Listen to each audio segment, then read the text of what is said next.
Eh bien, bonjour et bienvenue aux berceuses occultes de Wellington Pottier. Vous avez sûrement suivi avec un certain intérêt le podcast de l'au-delà, mais là, on a quelque chose d'un peu nouveau et d'un peu plus tranquille. J'ai décidé de faire un petit quelque chose dédié à mon intérêt personnel, les ouvrages occultes. Parce que j'ai une passion pour ce genre d'écrits interdits. Et puis, ici, on va les parcourir, les découvrir, sur un thème léger. Et de là le nom, les berceuses occultes.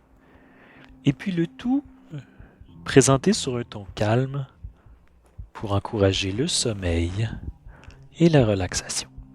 Parce que, comme on dit souvent, rien de mieux pour se relaxer que de parler un peu des démons, des forces du mal, des sciences occultes, des divinations, de toutes ces choses qui se tapissent dans l'obscurité du passé et peut-être du présent un peu aussi.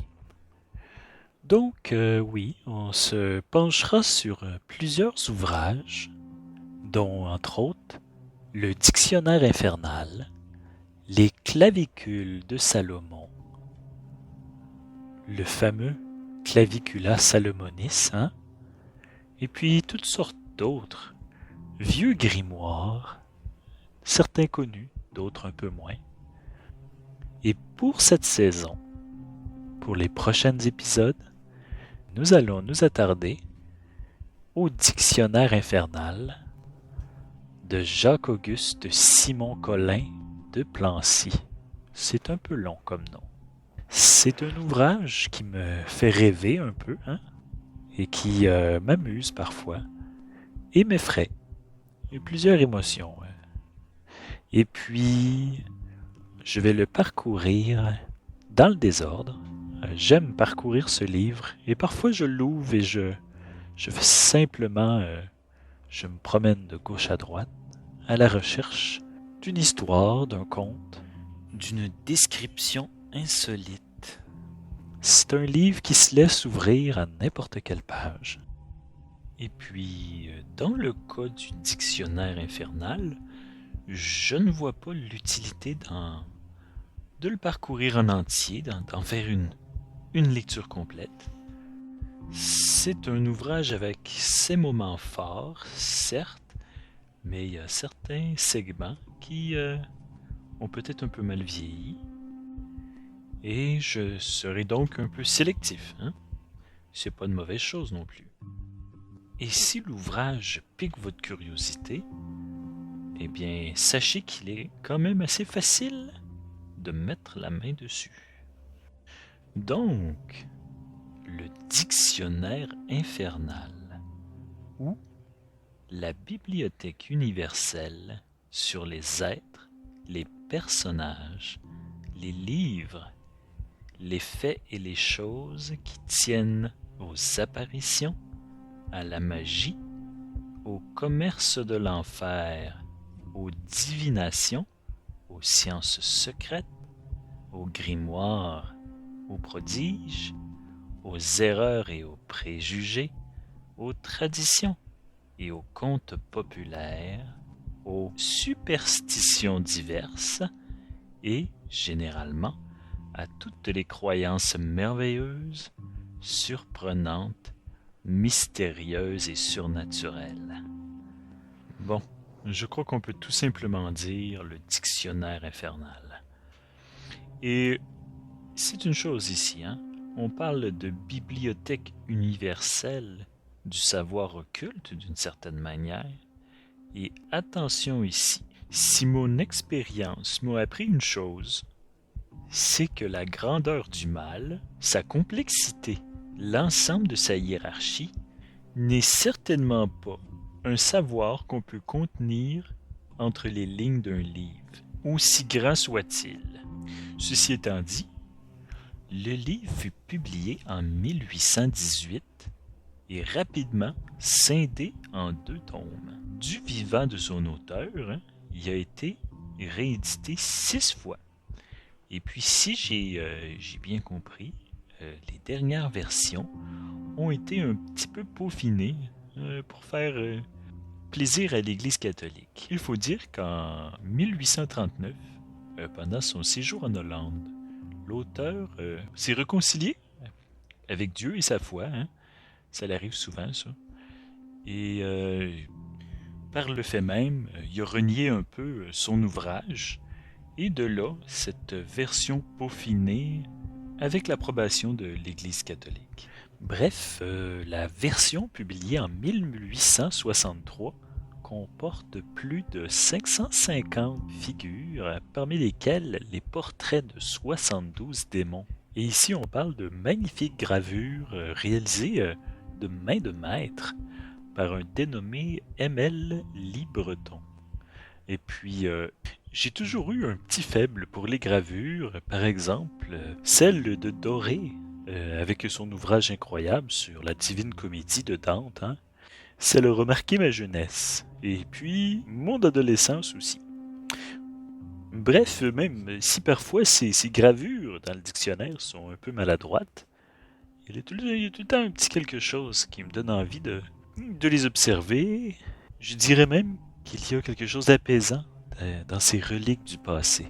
Le dictionnaire lui-même regorge de curiosité. On y parle sorcellerie, culte, enchantement.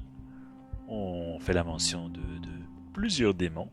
C'est une mine d'or pour les adeptes de l'occulte. J'ai donc décidé de diviser ma lecture en 3 grandes parties. Et c'était la chose à faire, je crois. Dans un premier temps, nous parlerons démons. Ensuite, nous allons nous attarder un peu plus sur la sorcellerie ainsi que les cultes. Bien entendu, ça inclut aussi la magie et l'invocation de créatures malfaisantes. Et pour finir, on va s'intéresser aux contes et légendes, des histoires qui débordent d'éléments occultes et paranormaux, d'un intérêt particulier.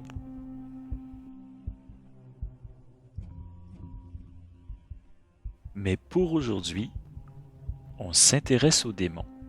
Et ça commence avec Agarès. Il s'agit du grand-duc de la partie orientale des enfers. Il se montre sous les traits d'un seigneur à cheval sur un crocodile, l'épervier au poing. Lui, comme on dit, c'est pas un nobody. Il a déjà été cité avant dans le Pseudo-Monarchia Diamonum et aussi dans les fameuses clavicules de Salomon, le Clavicula Salomonis. Et puis là, faites-vous-en pas. Si vous savez pas de quoi il s'agit, c'est pas très grave. On va les voir un peu plus tard. Les berceuses occultes vont les présenter un après l'autre. Pour en revenir à notre bon grand-duc des enfers, la gravure nous le présente comme un petit homme avec des sourcils bien fournis, un long nez pointu et une bonne moustache. Il porte un chapeau mou, digne de la royauté. Et là, cette partie du dessin est un peu maladroite. Il est assis sur un crocodile, mais au niveau du sol. Disons que pour imposer le respect, il y a du travail à faire, mais bon. Mais là, par contre, qu'est-ce qu'il y a d'intéressant? C'est qu'à sa main est perché un épervier.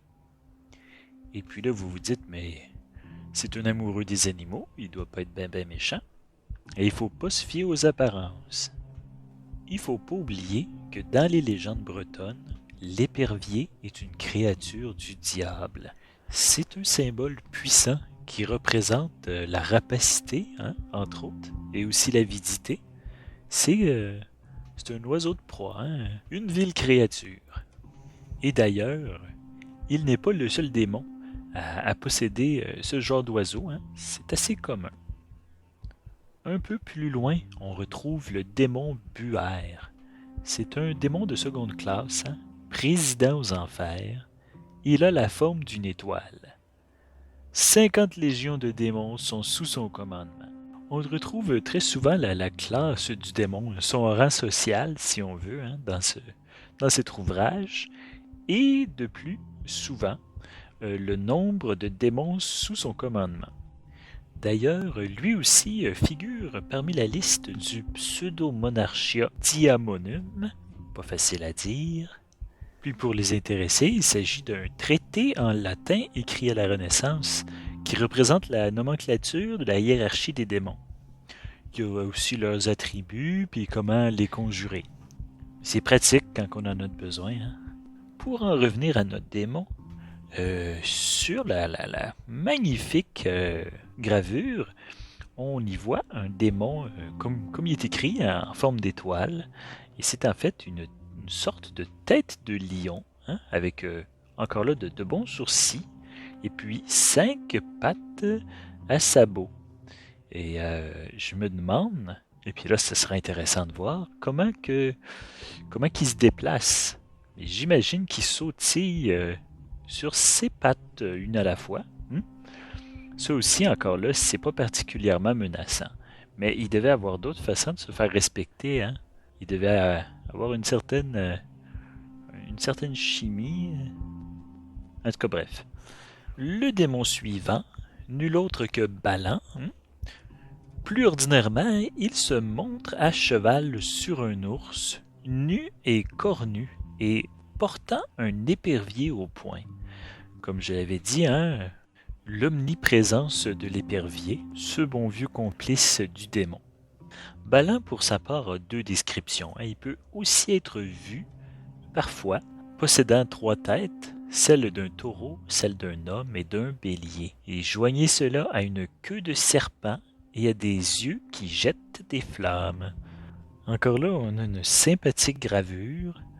C'est celle d'un homme cornu, justement, avec une bonne barbe bien longue qui lui censure les parties génitales, hein, c'est bien. Et il chevauche un ours. Il a des petites mains cornues et son épervier à la main. Et il a un petit sourire sympathique. Ça a pas l'air d'un mauvais bougre. Le prochain, un de mes favoris, Fufure. Et c'est un conte des enfers. Il se fait voir sous la forme d'un cerf et ne dit que des mensonges. Il prend souvent la forme d'un ange, parle d'une voix rauque. Il fait tomber la foudre, luire les éclairs et gronder le tonnerre.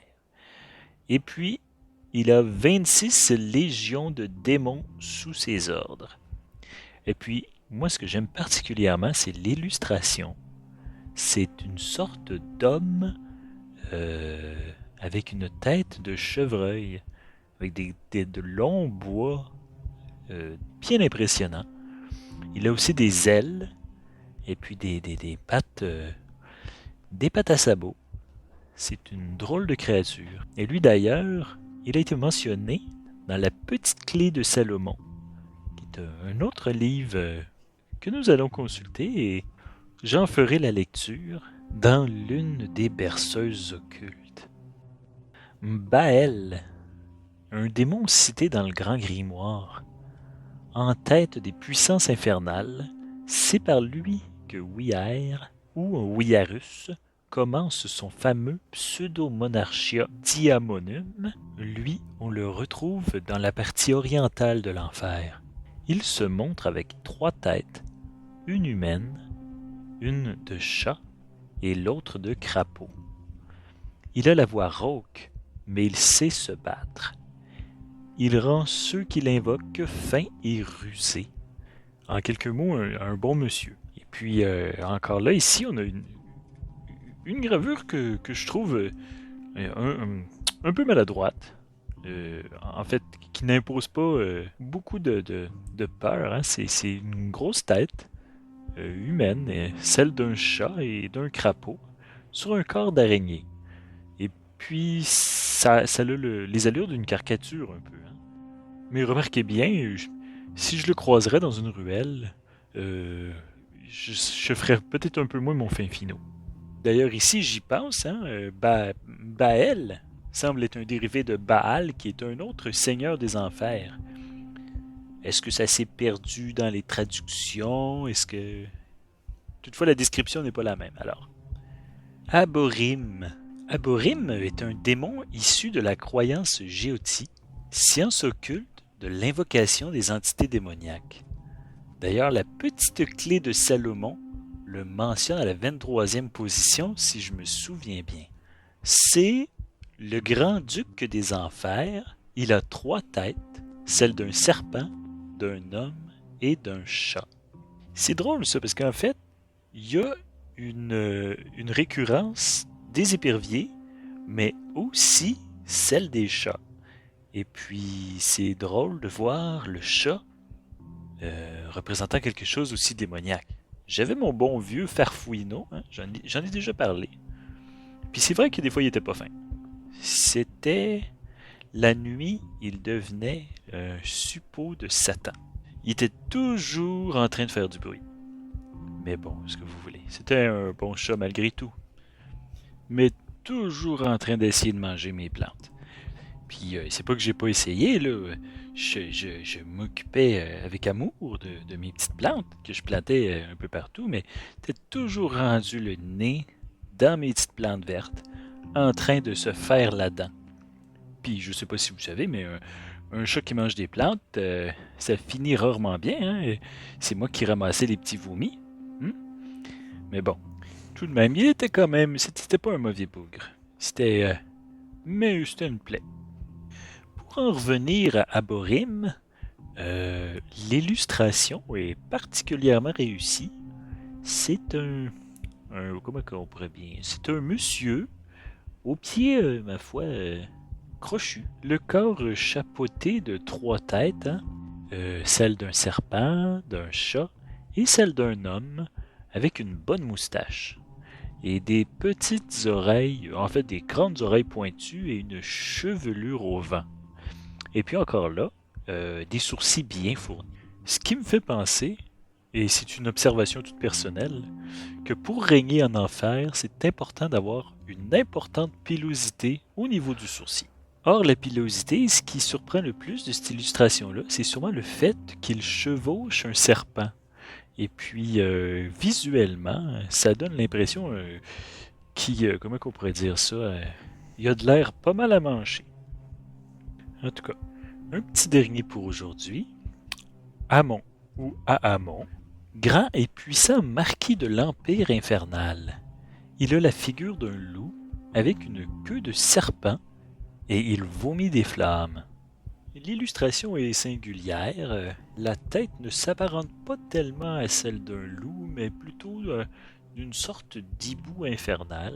Toutefois, la devanture du corps, on remarque des pattes de loup, mais pas de pattes arrière. Et son corps, disons que son pelage se transforme tranquillement vers une peau un peu plus reptilienne et se termine en queue gigantesque qui semble être un peu la queue d'un serpent à sonnette.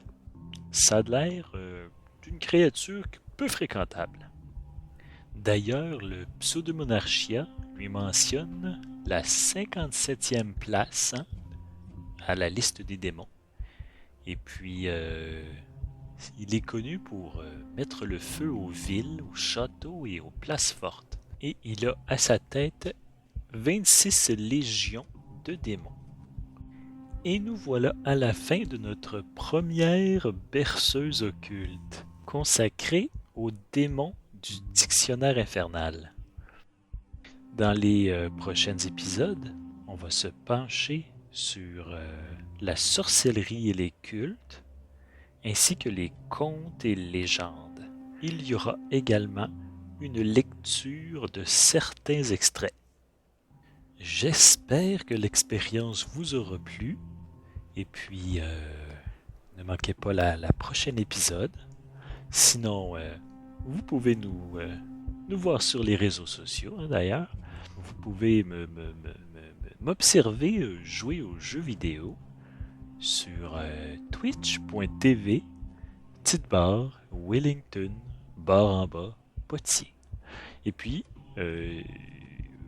je m'amuse à faire l'essai de quelques jeux mobiles. Hein? C'est une idée de Christelle. Et puis, j'ai eu mon petit succès. Sinon, vous pouvez nous voir sur Instagram et bien entendu sur le Google Podcast avec le podcast de l'au-delà. Hein? Mais quand même, il faut que j'en parle parce que sinon Christelle va me taper sur les doigts et puis ça, je vais essayer d'éviter. Et je vous laisse sur une citation de Baudelaire, je crois, qui dit « La plus grande malice du diable est de faire croire qu'il n'existe pas. » Et puis je trouvais que c'était d'à propos. Eh bien, bonne soirée à tous. À la prochaine.